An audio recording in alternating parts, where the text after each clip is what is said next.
하나님 말씀은 마가복음 14장 12절에서 26절까지의 말씀입니다. 성경을 한번 찾아보세요.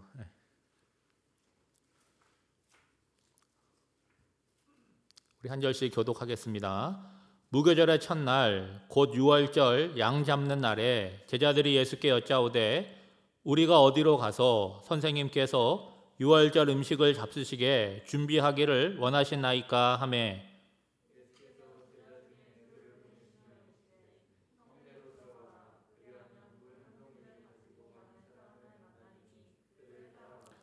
어디든지 그가 들어가는 그 집 주인에게 이르되 선생님의 말씀이 내가 내 제자들과 함께 유월절 음식을 먹을 나의 객실이 어디 있느냐 하시더라 하라.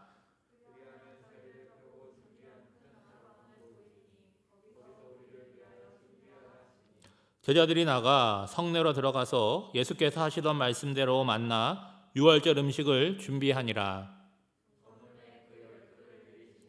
다 앉아 먹을 때에 예수께서 이르시되 내가 진실로 너에게 이르노니 너희 중에 한 사람 곧 나와 함께 먹는 자가 나를 팔리라 하신대.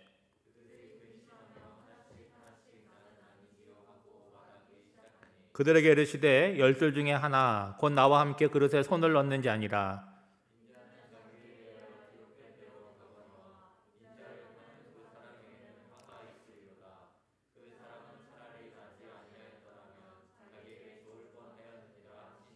그들이 먹을 때에 예수께서 떡을 가지사 축복하시고 떼어 제자들에게 주시며 이르시되 받으라 이것은 내 몸이니라 하시고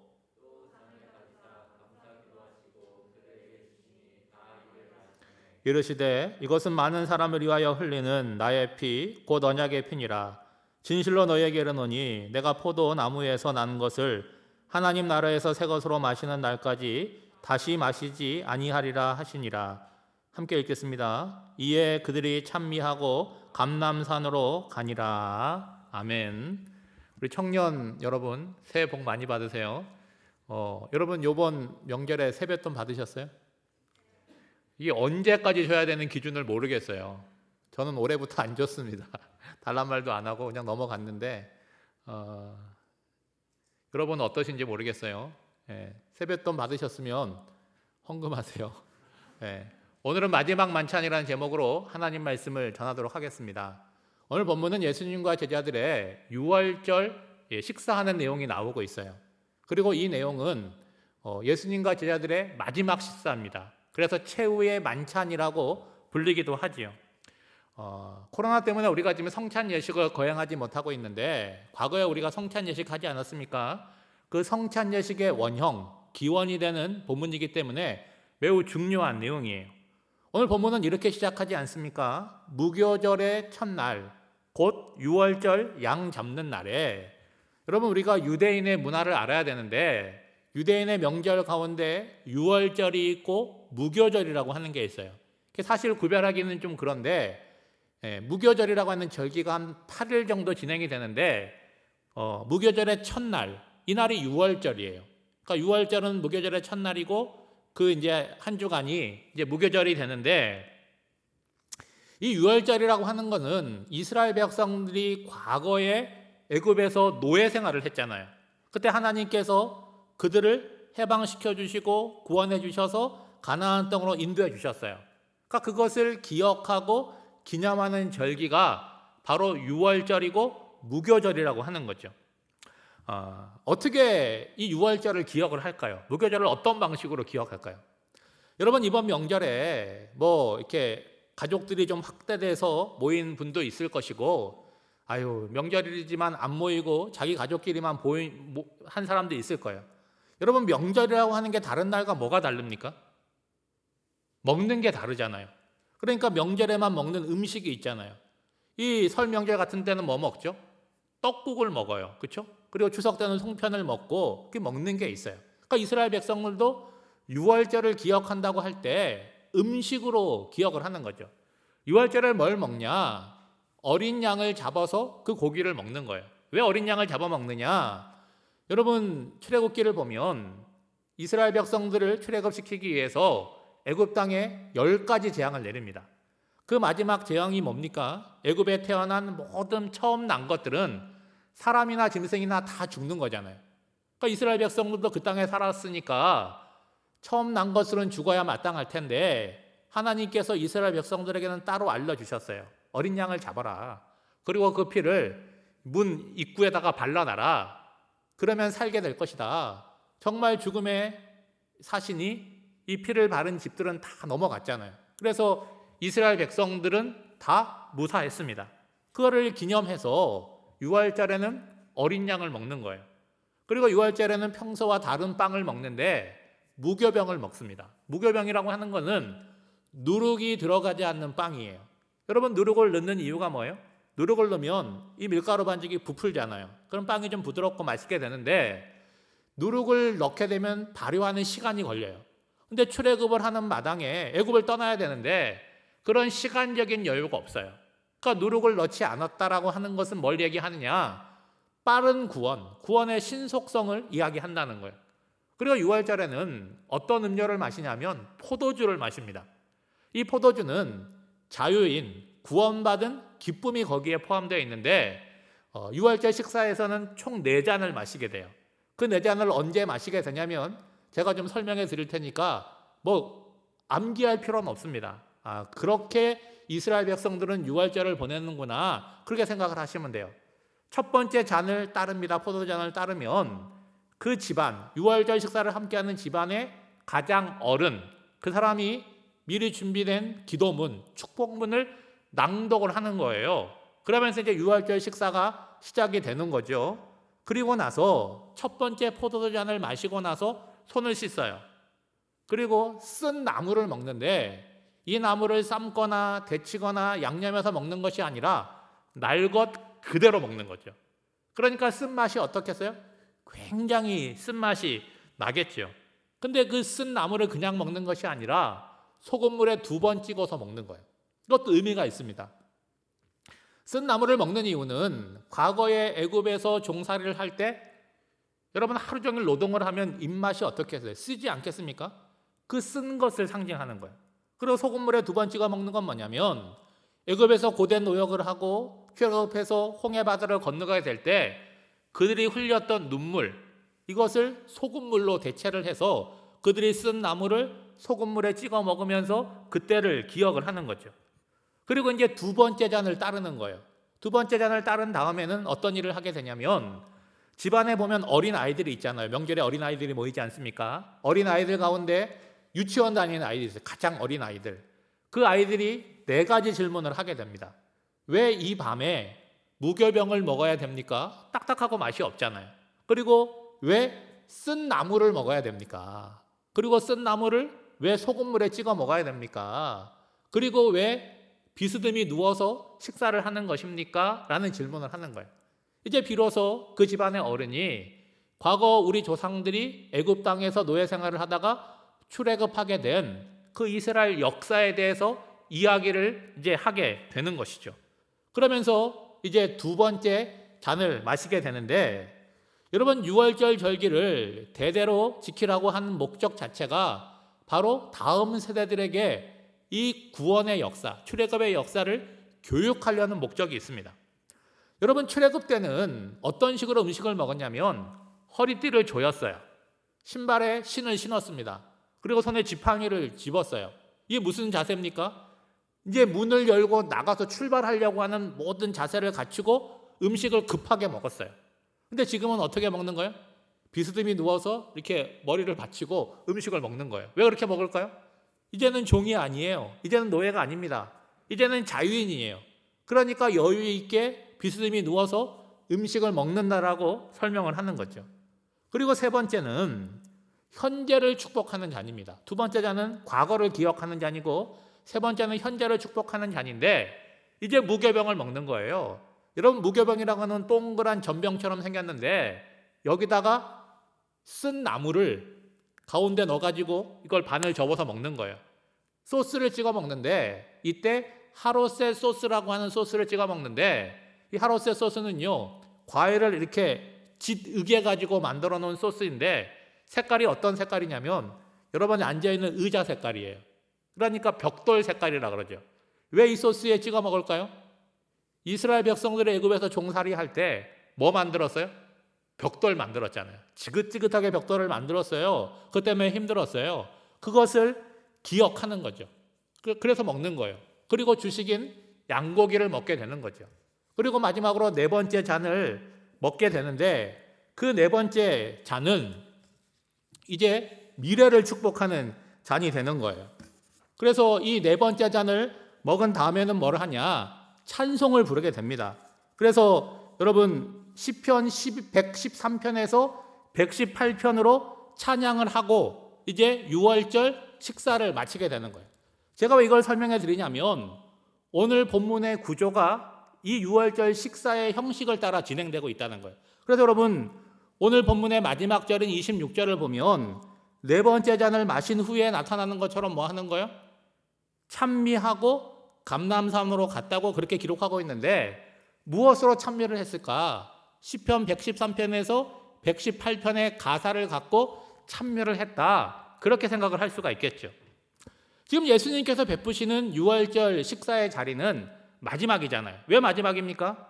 이제 예수님께서 십자가에 죽으시기 때문에 마지막이라는 의미도 있지만 제가 지금까지 설명드린 유월절 식사의 모든 의미와 내용이 이제 십자가에 죽으시는 예수 그리스도를 통해서 새롭게 이루어지기 때문이죠. 그것이 뭐냐? 유월절을 통해서 뭘 기억하는 거예요? 우리가 과거에 애굽에서 노예 생활을 했던 것들을 기억하고 감사하는 것처럼 이제 성찬식을 통해서 우리 주님의 죽으심을 통해서 우리가 죄와 사망에서 구원을 받았다, 자유를 얻었다, 그것을 기억하고 기념하는 것이 유월절 마지막 식사의 의미라는 것이죠. 오늘 본문의 시작을 보시면 무교절의 첫날 곧 유월절 양 잡는 날 이렇게 말하고 있어요. 그러니까 마가는요 무교절의 첫날이 양을 잡는 날이다 그렇게 소개하고 있지만 실제로는 같은 날이 아닙니다. 여러분 유대인들의 하루는요 우리와 달라요. 우리는 어떻게 하루가 시작됩니까? 아침에 눈을 뜨면 기계를 펴면서 하루가 시작되고 밤에 잠자리에 들면서 하루가 끝나잖아요. 근데 유대인들은 그날 해가 지면서부터 하루가 시작되는 거예요. 그리고 그 하루는 언제 끝나요? 그 다음날 해가 질 때 그 하루가 끝나게 되는 거죠. 그러니까 이 무교절을 맞이하게 되면 첫날 저녁 식사를 함으로써 무교절, 유월절이 시작이 되는 거예요. 그러면 여러분 유월절, 무교절의 첫날 식사를 하게 될 때 이 어린 양고기를 먹는데 그날 잡아서 먹는 게 아니라 하루 전날 성전에서 잡아서 미리 준비를 해 놓는 거예요. 그런데 마가는 지금 예수님께서 유월절 식사를 하신 날이 무교절의 첫날인지 아니면 하루 전날 양을 잡았던 날인지 그걸 구별하지 않고 우리에게 어떤 오해를 불러일으켜요? 마치 같은 날 양도 잡고 식사를 한 것으로 그렇게 기록하고 있어요. 모호한 거죠. 근데 요한복음을 보면 세 차례에 걸쳐서 예수님께서 마지막 만찬을 가진 날은 유월절 전날이라고 분명하게 말하고 있어요. 그럼 마가가 그 사실을 모를까요? 그 혼돈스러워서 그렇게 썼을까요? 아니죠. 마가가 이렇게 얘기함으로써 분명하게 얘기하고 강조하고자 하는 바가 있는 거예요. 그걸 이따가 말씀을 드리겠습니다. 유월절 식사를 하는데 가장 중요한 것은 유월절 음식을 준비하는 것이겠지만 그거보다 우선적인 것이 뭡니까? 그 음식을 먹을 장소가 있어야 되는 거예요. 지금 예수님과 제자들은 예루살렘 사람이 아니잖아요. 어디서 올라왔어요? 갈릴리에서 예루살렘을 향해서 올라온 거예요. 그런데 예루살렘에 거주할 데가 없으니까 낮에는 예루살렘에 있다가 밤이 되면 약 3km 떨어져 있는 베다니에 가서 잠을 자고 또 아침이 되면 성전에 예루살렘을 향해서 올라오는 거예요. 그런데 유월절 식사는 어디서 해야 되냐면 예루살렘 성 안에서 해야 되는 거예요. 그런데 거기에 아는 사람이 없으니까 장소를 구할 수가 없잖아요. 그래서 여러분 12절 말씀에 보면 이 제자들이 예수님께 묻는 거예요. 우리가 어디로 가서 선생님께서 유월절 음식을 잡수시게 준비하기를 원하나이까? 예수님이 뭐라고 말씀하는 거예요? 예전에 예루살렘에 입성하실 때 나귀를 가져오는 방식으로 지금 얘기하는 거죠. 너 요 두 명을 보내는 거예요. 예루살렘 성 안에 들어가 봐라. 그러면 물동이를 지고 가는 한 남자가 있을 건데 그 사람 따라가라. 따라가면 그 사람이 어떤 집에 들어갈 텐데 그 집 주인에게 방을 달라고 요구하면 줄 것이다 라는 이야기를 하는 거예요. 그러면 여러분 그런 생각을 안 하겠지만 조금 생각해 보면 지금 예루살렘이 복잡하잖아요. 많은 사람들이 지금 예루살렘에 모여 있어요. 그러면 물동이를 이고 가는 사람들이 얼마나 많겠습니까? 어떻게 구별을 하겠어요? 근데 여러분 너무 구별하기가 쉬운 거예요. 물동이를 가지고 가는 사람들은 100% 여자예요. 남자들은 가죽 부대를 갖고 다니지 물동이를 갖고 다니지 않습니다. 그런데 예수님이 말씀하시는 건 뭐냐? 물동이를 가져가는 남자를 얘기하는 거예요. 그 사람은 몇 명밖에 없는 거예요? 한 명밖에 없는 거예요. 그 사람 따라가면 문제가 해결되는 거죠. 그런데 여러분 이런 본문을 볼 때 너무 복잡하게 생각할 필요가 없어요. 무슨 의미가 있는 것도 아닙니다. 굳이 의미를 찾자면 예수님께서 유월절 식사를 친히 준비하셨다. 직접 준비하셨다. 그 정도로만 이해하시면 됩니다. 여러분 예수님이 이 땅에서 33년을 사셨는데 집이 있으셨어요? 뭐 예수님 소유의 나귀가 있었습니까? 아무것도 소유한 것이 없었어요. 그런데 모든 것이 예수님의 것임을 우리가 알아야 되는 거예요. 소유하지만 않았을 뿐이지 필요하면 어때요? 달라고 요구하시고 마치 당신의 것을 찾으시는 것처럼 그렇게 쓰시잖아요. 나귀를 가져올 때도 뭐라 그랬어요? 야, 좀 빌려줘라. 금방 갖다 줄게. 이런 얘기 안 하셨어요. 주가 쓰시겠다 하라. 내어줬잖아요. 오늘 14절 말씀에 보면 뭐라고 얘기하라고 전합니까? 내가 내 제자들과 함께 유월절 음식을 먹을 나의 객실이 어디 있느냐? 어떻게 들리세요? 어디 있냐? 빨리 내놔라. 명령하시는 거죠. 여러분 중요한 것은 뭐냐? 주님이 이렇게 요구하실 때 주님의 필요를 알고 기쁜 마음으로 순종하며 내어드린 사람들이 있다는 거예요. 나귀를 내어준 사람도 있고 유월절 식사할 수 있는 그런 객실을 내어드린 사람도 있어요. 이거 여러분 쉬운 일 아닙니다. 이 객실은요, 이 명절이 되면 얼마나 값이 올라가겠어요. 빌려주는 것에 대해서 많은 순례객들이 올라와서 이 예루살렘에서 유월절 식사를 해야 되는데 이런 사람들 이름이 기록되어 있지 않잖아요. 이런 사람들을 통해서 하나님 나라가 확장되고 이루어지는 거죠. 이제 해가 집니다. 이제 새로운 하루가 시작이 되는 거죠. 그리고 유월절 음식을 먹은 장소가 준비가 되고 음식이 준비가 되었어요. 그러니까 드디어 예수님과 제자들의 마지막 만찬이 시작되는 거예요. 그런데 예수님께서 뜻밖의 말씀을 하세요. 뭐라고 말씀을 하십니까? 제자 중 하나가 나를 배신하고 팔 것이다. 여러분 밥 먹을 때는 뭐도 건드리면 안 되는 거예요? 왜? 그거 얹히는 거 아니겠어요? 그러니까 제자들이 어떤 반응을 보입니까? 그놈이 누구일까? 그 생각을 하면서 예수님께 나는 아니지요. 나는 아니지요. 다 발뺌들을 합니다. 그때 예수님께서 말씀하시죠. 20절 말씀입니다. 그들에게 이르시되 12 중에 하나 곧 나와 함께 그릇에 손을 넣는 자니라. 여러분 마지막 식사자리에서 왜 이런 얘기를 할까요? 게다가 누구라고 딱 집어서 지목을 해서 혼내시는 것도 아니에요. 그러니까 12명의 제자들이 어때요? 마음이 다 불편하잖아요. 근데 누구에게 예수님이 말씀하시는 거예요? 가룟 유다에게 말씀을 하시는 거예요. 가룟 유다가 듣고 있잖아요. 이미 가룟 유다는 종교 지도자들에게 예수님을 넘겨주기로 약속을 하고 기회를 보고 있는 거예요. 그러면 이 얘기를 가룟 유다가 들을 때 마지막 기회를 맞이한 거잖아요. 예수님 내가 팔려고 하는 거 어떻게 알았지? 내가 그러면 안 되지. 정신을 차리고 돌이킬 수 있는 기회를 맞이했다는 거예요. 여러분 하나님의 역사는 고정되어 있는 것이 아니에요. 가룟 유다가 예수님을 팔지 않으면 예수님이 십자가에 죽으시는 구속의 역사가 실패하겠습니까? 아니에요. 다른 방식으로 다른 방법으로 이루어지는 거예요. 가룟 유다는 마지막 경고를 받았음에도 불구하고 그 마음을 멈추거나 돌이키지 못하고 예수님을 은 30에 팔아먹는 배신의 아이콘으로 남겨지게 되었다는 거죠. 그런데 여러분 우리가 마지막 만찬 성찬에 대한 이야기를 하는데 성찬의 놀라운 의미가 여기에 있다는 거예요. 가룟 유다 같은 사람이 있으니까 성찬하지 말자 이렇게 얘기할 수 있잖아요. 그런데 그런 사람이 있다고 할지라도 성찬은 반드시 이루어져야 한다는 거예요. 여러분, 예수님을 배신한 가룟 유다 같은 인간이 어떻게 뻔뻔스럽게 거룩한 성찬에 참여할 수 있느냐, 이런 마음을 가질 수는 있지만 여러분이 성찬에 참여할 때 다른 사람을 비판할 것이 아니라 오늘 내가 성찬에 참여할 수 있는 사람인지를 돌아보고 분별해서 참여해야 된다는 거예요. 고린도전서 11장 27절 말씀입니다. 그러므로 누구든지 주의 떡이나 잔을 합당하지 않게 먹고 마시는 자는 주의 몸과 피에 대하여 죄를 짓는 것이니라. 중요한 건 뭐예요? 나 자신을 돌아보고 살피는 지혜와 분별이 있어야 된다는 거예요. 여러분, 가룟 유다 자격이 없잖아요. 그러면 나머지 11명의 제자들은 자격이 있습니까? 여러분, 11명의 제자들이 다 도망가 버려요. 어딘가 숨어 버립니다. 그리고 베드로는 큰 소리 쳤잖아요. 내가 죽을지언정 절대로 주님을 배신하지 않겠습니다.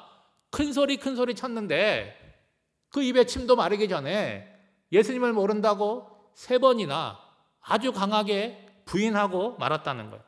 오늘 우리도 마찬가지예요. 여러분, 과거에 성찬에 참여한 경험이 있으실 것이고 앞으로 또 성찬에 참여하게 될 것입니다. 내가 무슨 공로나 자격이 있어서 성찬에 참여하는 것이 아니에요. 예수님께서 나의 죄를 대속하기 위하여 십자가의 죽으심으로 내가 성찬에 참여할 수 있는 자격이 생긴 거죠. 그러므로 성찬의 자리는 그리스도의 죽으심을 기억하고 기념하는데 그 첫 번째 목적이 있는 것입니다. 이제 22절부터 보시면 우리가 주님의 명령을 따라 행하시는 성찬 예식의 원형이 등장하고 있어요. 여러분, 22절 말씀입니다. 그들이 먹을 때에 예수께서 떡을 가지사 축복하시고 떼어 제자들에게 주시며 이르시되 받으라, 이것은 내 몸이니라 하시고, 그들이 먹을 때라고 하는 것은 제가 서두에 말씀드린 것처럼 유월절 식사가 진행되어 가고 있는 거죠. 그리고 유월절 식사 때는 총 4잔의 포도주를 마시게 되는데 지금 이 시점은 22절의 시점은 2번째 잔에 해당되는 거예요. 여러분, 2번째 잔에는 뭘 합니까? 가장 어린 아이가 왜 무교병을 먹는지 4가지 질문을 하고 이제 어른이 설명을 한다고 말씀을 드렸죠. 바로 그 순서라는 거예요. 비록 제자들이 질문하고 있지는 않아요. 기록되어 있지 않습니다. 그런데 예수님께서 이 마지막 만찬에 대해서 설명을 하고 계시는 거죠. 먼저 떡을 나누어 주시는데 축사하셨다라고 기록하고 있는데 음식을 축사하신 것이 아니에요. 이 음식을 주신 하나님께 감사드렸고 찬양했다는 의미입니다. 그리고 떼어서 제자들에게 각각 나누어 주셨는데 여기서 떼다라고 하는 헬라어 단어의 의미가 뭐냐? 부수어트리다, 깨트리다, 그런 의미를 갖고 있습니다. 주님이 떡을 떼어 주시면서 그 의미를 뭐라고 설명하고 있어요? 이것은 내 몸이니라 라고 설명을 하고 있죠. 이어서 잔을 들어서 감사 기도를 하시는데 이 잔은 유월절 식사 자리에 3번째 잔에 해당이 되는 거예요. 그리고 이 잔은 우리가 성찬할 때 각각 나눠주는 그런 잔이 아니라 이 포도주 잔 큰 잔에다가 예수님이 먼저 마시고 나머지 제자들이 한 잔에 다 돌려 마시는 거예요. 누구도 마셨을까요? 가룟 유다도 그 잔에 입을 대고 포도주를 마셨겠죠. 그리고 주님께서 이 잔의 의미에 대해서 24절에서 말씀하시죠. 이르시되 이것은 많은 사람을 위하여 흘리는 나의 피 곧 언약의 피니라. 여러분, 잔에 아주 깊은 3가지 의미가 있다는 거예요. 첫째는 이 잔을 뭐라고 표현하고 있어요? 나의 피라고 말씀하고 있는데 이것은 떡은 내 몸이라고 말하는 것과 똑같습니다. 여러분, 구약 성경에 보면 모든 생명의 근본은 어디에 있다라고 말하고 있어요? 그 피에 있다라고 말하고 있죠. 예수님께서 우리를 위하여 흘리는 피는 곧 뭐라는 거예요? 생명이라는 거예요. 그러니까 그 잔을 받아 마시는 사람은 뭘 마시는 거예요? 예수님의 생명을 우리 속에 받아서 마시는 거라는 의미가 있죠. 두 번째는 주님이 주시는 잔에는 언약이 있다는 거예요. 하나님의 약속이 담겨져 있다는 것이죠. 여러분, 출애굽기 24장에 보면 하나님께서 이스라엘 백성들에게 계명을 주세요. 그래서 이스라엘 백성들이 우리가 그 계명을 틀림없이 잘 지키겠습니다. 맹세를 합니다. 그때 모세가 백성들에게 피를 뿌리면서 말씀을 해요. 출애굽기 24장 8절 말씀입니다. 이는 여호와께서 이 모든 말씀에 대하여 너희와 세우신 언약의 피니라. 그러니까 주님의 흘리신 이 보혈, 포도주잔에 담긴 주님의 의미가 뭐냐? 주님께서 우리를 구원하시겠다고 하신 그 약속, 그 언약을 확증하는 의미가 있다는 거예요. 마지막 세 번째는 세상에 많은 사람이 죽는데 다 개인적인 죽음이잖아요. 근데 예수님의 죽음은 개인적인 죽음이 아니라 저와 여러분을 포함한 오고 오는 모든 세대, 인류를 구원하시기 위한 대속적인 희생의 죽음이라는 의미를 담고 있는 거죠. 여러분 좀 정리가 되십니까? 서두에 마가가 무교절의 첫날과 유월절 양을 잡는 날이 분명히 다른 날임에도 불구하고 마치 같은 날인 것처럼 소개한 이유가 여기에 있는 거예요. 여러분 예수님과 제자들이 마지막 만찬을 하는데 어린 양은 등장하지 않습니다. 뭐만 등장하고 있어요? 떡과 잔만 등장하고 있잖아요. 그런데 그 의미가 어떻다는 거예요? 떡은 주님의 몸이고 잔은 주님의 피라고 그 의미를 설명하고 있잖아요. 그렇다면 유월절 양을 잡는 그 날에 우리의 구원과 생명을 위해서 희생되신 어린 양이 뭐라는 거예요? 지금 자기의 살을 찢어주시고 자기의 피를 흘려주시는 예수님이 유월절에 대속을 하기 위하여 죽는 어린 양이다라고 하는 것을 마가는 강조해서 말하고 있는 거죠. 여러분 본래 유월절의 의미는 뭡니까? 출애굽 때에 어린 양을 잡아서 그 피를 문 앞에 바름으로 인해서 구원을 얻었어요. 그런데 이제는 어떻게 되었다는 거예요? 하나님의 아들인 예수 그리스도가 오셔서 유월절 어린 양으로서 그 몸을 주시고 그 피를 흘려주셔서 구원의 대속의 의미를 이루었다라고 하는 거죠. 그러므로 이제는 유월절을 맞이하게 되면 반복적으로 어린 양을 잡아서 피 흘리는 것이 아니라 예수님께서 십자가에 달려주신 이 사건을 통해서 새로운 구원의 역사가 얼마나 효력이 있어요? 영원히 열리게 되었다라고 하는 것입니다. 지금 제자들이 마지막 만찬을 통해서 먹고 마시는 건 뭐예요? 눈에 볼 때는 떡이잖아요. 포도주잖아요.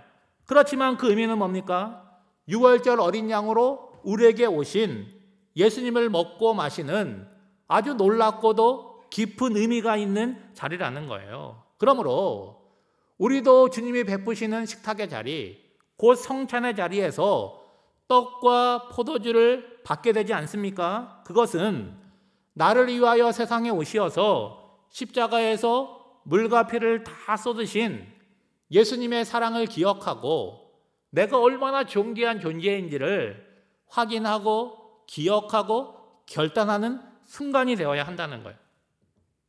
여러분 우리가 믿는 기독교를 종교라고 한다면 단순하게 어떤 종교입니까? 예수님을 먹고 마시는 종교라는 거예요. 바로 이것 때문에 과거에는요 우리 기독교를 사람 잡아먹는 종교라고 오해했던 적이 있어요. 근데 여러분 이거는 교리가 아니에요. 이거는 실제이고 우리의 경험이 되고 그리고 여기에 약속이 담겨져 있다는 거예요. 요한복음 6장 54절에서 55절 말씀인데 같이 한번 읽습니다. 내 살을 먹고 내 피를 마시는 자는 영생을 가졌고 마지막 날에 내가 그를 다시 살리리니 내 살은 참된 양식이요 내 피는 참된 음료로다. 성찬 예식에 참여한다는 건 뭐예요? 영생을 가졌다는 거예요. 그렇죠? 그리고 마지막 날에 어떤 역사가 있다는 거예요? 부활의 역사가 있다는 거죠. 그래서 예수님의 몸과 피는 뭐예요? 참된 양식이고 참된 음료라고 사도 요한은 설명하고 있는 거죠. 여러분 우리가 교회 다니는데 청년 커뮤니티, 공동체라고 부르잖아요. 그렇죠? 그리고 나이와 상관없이 남자끼리는 형제고 여자끼리는 자매예요. 교회 식구라는 말 들어보셨죠? 구역 식구라는 말 들어보셨죠? 여러분은 셀입니까? 예, 셀 가족이에요. 왜 그렇게 부릅니까? 우리가 한 배에서 나온 게 아니잖아요. 근데 왜 우리가 가족이고 공동체냐? 예수님의 몸과 예수님의 피를 나눠 먹는 그 거룩한 성찬에 참여하는 멤버기 때문이에요. 그래서 내 옆에 있는 자가 뭐예요? 나랑 형제고 나랑 자매이고 나와 교회 식구와 가족이 되는 거예요. 여러분, 우리는 매일 반복해서 먹고 마시잖아요. 그 먹고 마심으로 우리가 육체의 건강을 유지하는 거예요. 그러면 여러분, 우리의 영적인 배고픔, 영적인 갈증은 어떻게 합니까? 아무리 좋은 것을 아무리 많이 먹어도 그 문제는 해결되지 않습니다. 근데 여러분, 성찬의 의미가 뭐라고요? 예수의 생명이 내 속에 들어오는 소중한 순간이라는 거예요. 그러면 여러분, 정상적인 상황이고 그 은혜가 역사한다면 성찬에 참여할 때마다 나는 어떻게 되는 거예요?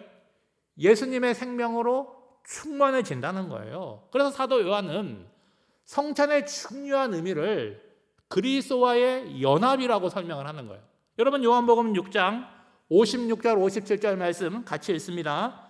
내 살을 먹고 내 피를 마시는 자는 내 안에 거하고 나도 그의 안에 거하나니 살아계신 아버지께서 나를 보내심에 내가 아버지로 말미암아 사는 것 같이 나를 먹는 그 사람도 나로 말미암아 살리라.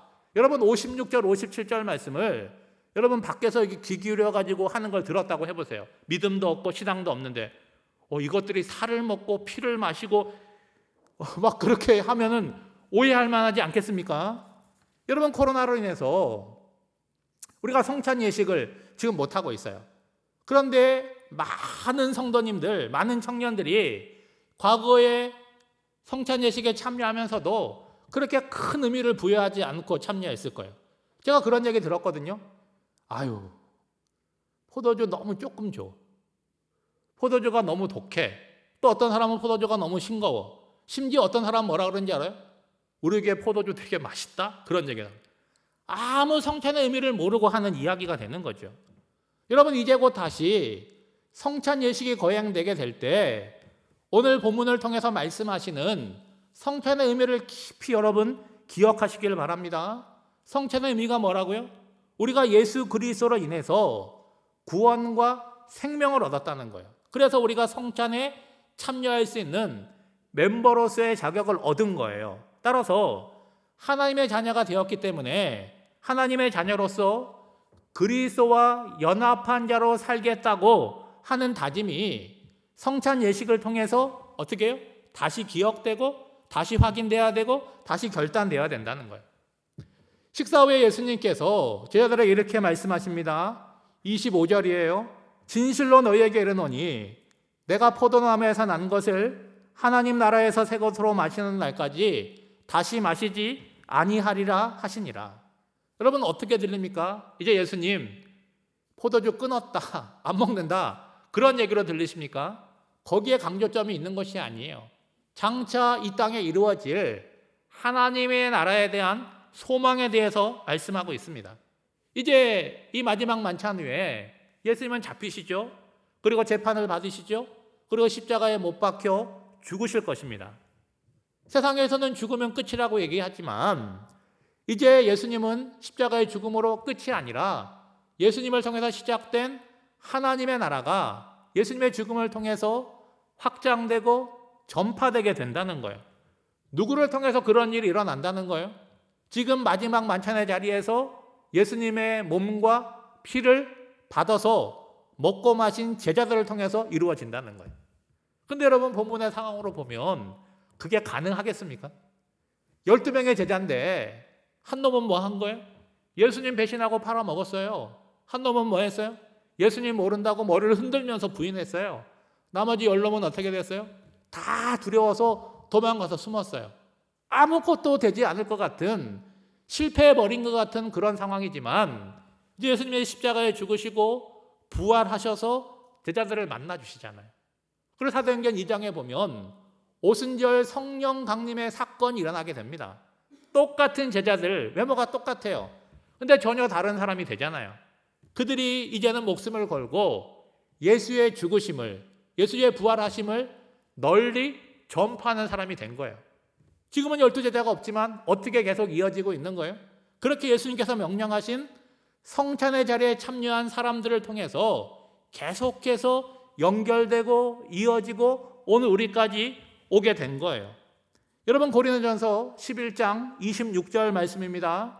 너희가 이 떡을 먹으며 이 잔을 마실 때마다 주의 죽으심을 그가 오실 때까지 전하는 것이니라.